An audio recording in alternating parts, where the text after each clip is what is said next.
Please, I want to ask you people, I have 1 million naira to send to anybody that can go on Google and find any time I posted a tweet or Instagram or Facebook or whatever, any defamatory whatever on Peter's wife. Please, the first person to send that thing to me on my DM will win 1 million naira. Jude Okoye. Now you see, statement like this, that you're going to offer 1 million naira, this is where I feel pity for Paul. Guys, I can guarantee you guys, Jude, we all know. Jude, you know you use Paul as a decoy. Yes. You try to manipulate Paul to say some things online so that at the end of the day, you're not setting up Paul for dragging. Now look at what you just said. Meanwhile, look at the innocent post Lola posted to wish I and Paul happy birthday. That's Paul's response. Now look at Jude's comment underneath.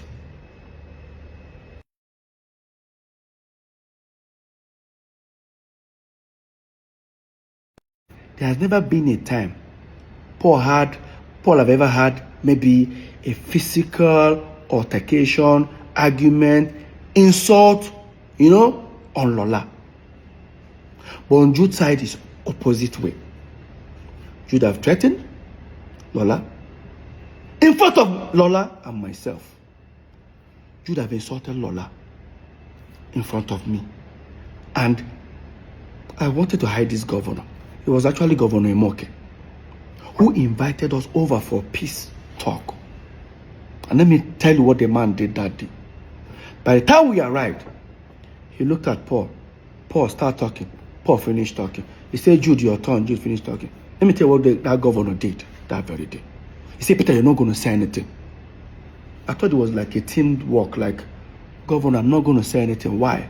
They've all said their own side of the story. He said, Peter, I don't think you need to say something. I said, why? You look at me and say, Peter, Paul, if I were you guys, do you know what your problem is? It's this Jude. If I were you guys, fire him. And I said, oh. That was when Jude started saying, hey, you know what? As it is there, they should tell Lola. Anyway, he says Lola, he's going to shoot her. Jude, you have so many times, countless times, insulted Lola in front of me, in front of people, in front of saying that tata. In fact, I don't want to even say this one. What if I tell you guys that Jude have insulted my son? You called my son a bastard in front of me and Lola. And yes, I will tell you guys this short story. Maybe I wanted to hide it. Some years back, when my girlfriend then Lola was pregnant, I didn't want the news to break me. I decided to break the news. Because then, there was too many baby mama of so celebrity, baby mama, so celebrity gave birth, so celebrity impregnated. I didn't want that to happen to me. We went for a Sound City Awards. We won 3 awards that day. When we were leaving the venue, the paparazzi, the media people gathered us. Of course, we held the awards. We were having more like an interview. Next thing I did was, they said, well, who are we dedicating the awards? I picked up the first award. I said, this award is for God, I am Almighty. I praise God with that one. Second award, I said, I dedicate this award to the fans and to everyone who has supported us. The last one, I say, this one is for the mother of my unborn child and my incoming son. Next thing, Paul and Jude walked away from the media setting. They picked the car, turned around, and entered the car. We drove. Left the venue towards headed to 3rd Main, and Jude pulled over and said, what was that for? I said, what's the problem? Now, do you know how this thing is going to ruin our career? I said, how ruin our career?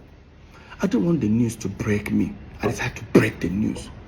The last thing I want to see online, start saying, this idiot, this is that. No, once I break the news, it's no more going to be a rumor. By the time we go home in Omole, next thing I heard from Jude, she must come out that Pekin. That woman must come out that Pekin. You're talking to her. Do you know how old I was that time, Jude? I was almost 27. Nothing that Jude and Paul didn't do for Lola to take that pregnancy out.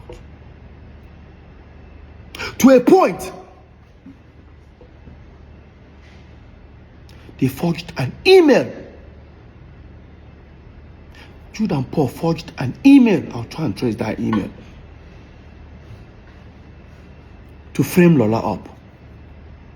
I was on my own in my room one day. Paul came to me and said, Jude send you message.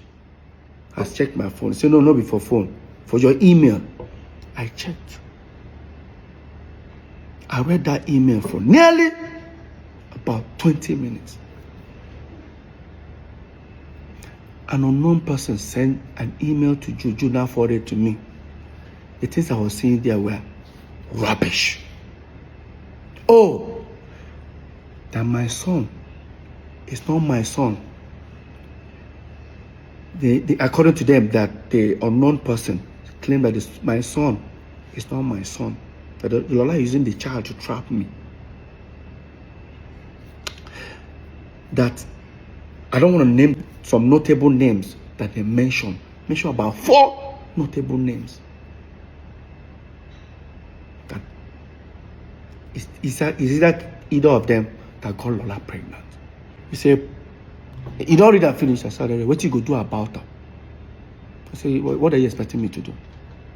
Peter, this thing go kill our career. Kill what career, Paul? That my girlfriend is pregnant. Kill what career, Paul? Paul left. I didn't bother. I forwarded that email to Lola. But let me take you guys back a little bit. So, we moved into Omole some years back. Almost like 16 years ago. When we moved to Omole, I was one who found the house, the duplex we were living there. Because I found the house, I have to take the master bedroom. Right? When we moved into the house, our mom came. She visited us. From Jos, she came. I greeted my mom. This was like when my son was like 5-6 months old. When my mom visited, of course, I have to give my mom the master bedroom, and I joined Paul's room. My mom didn't come alone. She came out. You all know our mom is a pastor. She came with 3 of our pastors. When my mom came, next thing, I greeted my mom. I was just smiling. You know, you're expecting like a mother to be like, how is your new baby? My mom didn't ask. My mom just said, hi, Lola. I just said, she's fine. She said, can you tell her to come tomorrow? I said, okay, you want to see the baby? I'll tell her. She said, no. Let her not come with the baby. I said, Mom, why? You don't want to see the baby? She just said, no. Let her come first. My people, how do you guys expect me to call Lola? Because Lola was living on the island, we were living in Omole, mainland. How do you expect me to tell Lola, my mom wants to see you, and Lola will not come with the baby? It took me 3 hours thinking of, I have to go and meet one of the pastors. I said, is there anything? He said, no, don't worry. Your mom said you shouldn't, Lola should not come with the baby. Just leave it that way. I said, okay. And I finally got an idea. And I called Lola. Hey, babe, what's up? My mom is in town. Oh, really? And she wants to see you. She said, oh, nice. She wants to see the baby. Okay, I'm going to give the baby a bath once I get up. I said, Lola was so excited. I said, Lola, do not come with the baby. She was like, why? I said, because we fumigated the house. It's not going to be good for the baby to inhale. She said, when did we do the fumigation? I said, Even our mom is actually uncomfortable about it, but she just have the money. So it's not good for the baby. Lola said, okay. The next day, Lola came. She called me that she's at the gate. I went outside. While Lola sat in the living room, I didn't see anybody in the house. I didn't see any of my brothers, the pastors. I didn't I expect to see them in the living room where Lola was. I didn't see any of them. I just said, let me go check. And I opened the door. In that my master bedroom where my mom was, everybody was seated. Even our firstborn, the one that is older than the next person before Jude, that lives in Lagos, was there. Tony, my brother, was there. The pastors were there. Paul and Jude were there. When I came, I said, okay, Lola is around. They said, tell her to come. The way I was walking to go and call Lola, I was uncomfortable. But I didn't say anything. I brought Lola. Entered the room. That was my room. Master bedroom, which there's a bed and there's a couch. Nobody stood up to say, hey, Lola, sit down. Lola just entered. Good morning, ma. Everybody get it. Nobody even cared to say, Lola, come and sit down here or anything. Nobody. I and Lola sat on the floor in my room. I and Lola sat on the floor. Next thing my mom said, young woman, we the Okoye families here have decided you should leave our son alone. I said, Mom, what's going on? Next thing. Now, because 2 days before that moment, me and Lola had a little quarrel, as a couple quarrel. Lola was looking at me thinking, maybe I planned it to exit the relationship. Lola just said, babe, what's going on? I said, Lola, come on. I said, Mom, what's going on? Next thing Jude just said, leave our brother alone. I look at Jude's face. Jude said, it is like carry water from mouth. I'm like, hey, can anybody? Everyone there tried to calm Jude down. Next thing, Jude just stretched his hand. Because in that my room, I have my son's picture when he was 3 months old by the side of the bed. Jude stretched his hand and picked it and looked at it. Guess what came out of Jude's mouth? For those who understand Igbo, as the way you run now, oyene, unwabu bastard. All Lola heard was bastard. Lola just said, did he just call her? I saw the pastor. I said, Lola, I was just trying to calm Lola down. Lola started crying. Guess what happened? They pushed Lola out of the house. Yes. I was trying to hold Lola. By the time I would tell Lola, stay down. Lola, calm down. Lola just opened the door. I opened the door to talk. As I opened the door, I didn't even know that Lola came with our son, with the nanny in the car. Lola still brought our son in the car. That means she was like, to her, like, okay, even if our mom, if the child cannot enter the house, her mom can come outside and see the baby in the car. That's how Lola jammed the door, zoomed off, and went back inside. Everybody have left the room, except my mom and one of the pastors. And I said to them, what have you guys done? I told Mom, did you pray before? Our mom, our mom sees vision. I won't lie to you. I asked my mom, I said, did you pray before coming? Next thing our mom said, she came to take care of the situation before she can go and pray. I looked at my mom and her face. I said, this is not right. I left. Guess where I went to? I went to a hotel nearby in Omole. I stayed there alone for hours. I waited till a particular time. I drove, went to the island. I knocked at the last door. Knocked, she wasn't picking the phone. The cook now came. She said, Madam, don't pack her things, so come out. I said, I'll help her pack some bags. I didn't see Lola and my son for over 5 months. 5 months after that incident, my mom came back to Lagos, gathered everybody again, sent for me. I came, I sat down. You guys would have imagined the trauma that was going on with my brothers. We were still doing shows, doing everything together. We sat down. I sat down with everyone in the room again. Here's what happened that very day. The pastor started with the prayers, finished the prayers. And I said, Peter, what we're about to tell you, you might be disappointed. But take it that they say God works in wondrous ways. This might be one of them.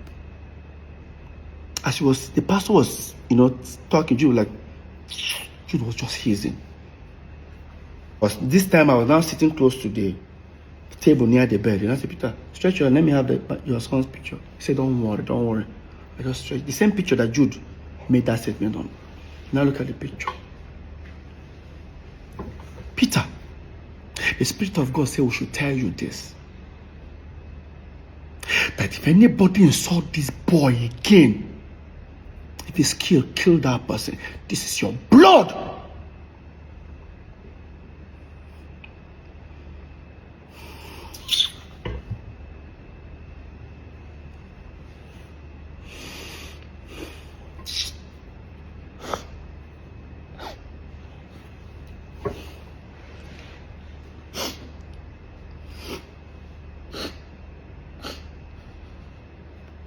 I remember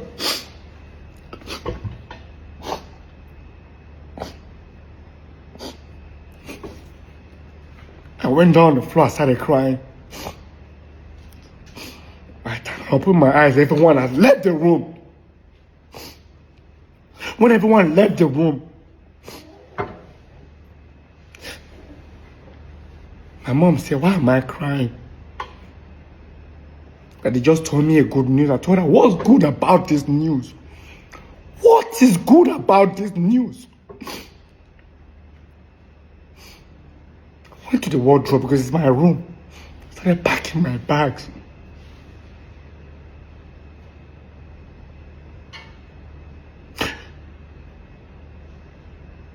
And I looked at my mom's face. I told her, and I said, this thing you've started, I pray you'll be alive to witness the end. I left. Went back to that same hotel. When I went to that hotel, I started communicating. Then there's a family friend of Lola who has a son that's older than my son with about a few months. So I'm always calling him, do you know where Lola is? I'll call him, say he doesn't know and all that, But sometimes when I'm talking to him, I can hear a baby crying in the background. So I wasn't, because when Cameron was born, I was not there. It was this guy that was there. You know why? Do you even know why I wasn't even there? I think, oh my God. I wasn't there when my son was born. I bought a ticket to travel to make sure I was there for my son's birth.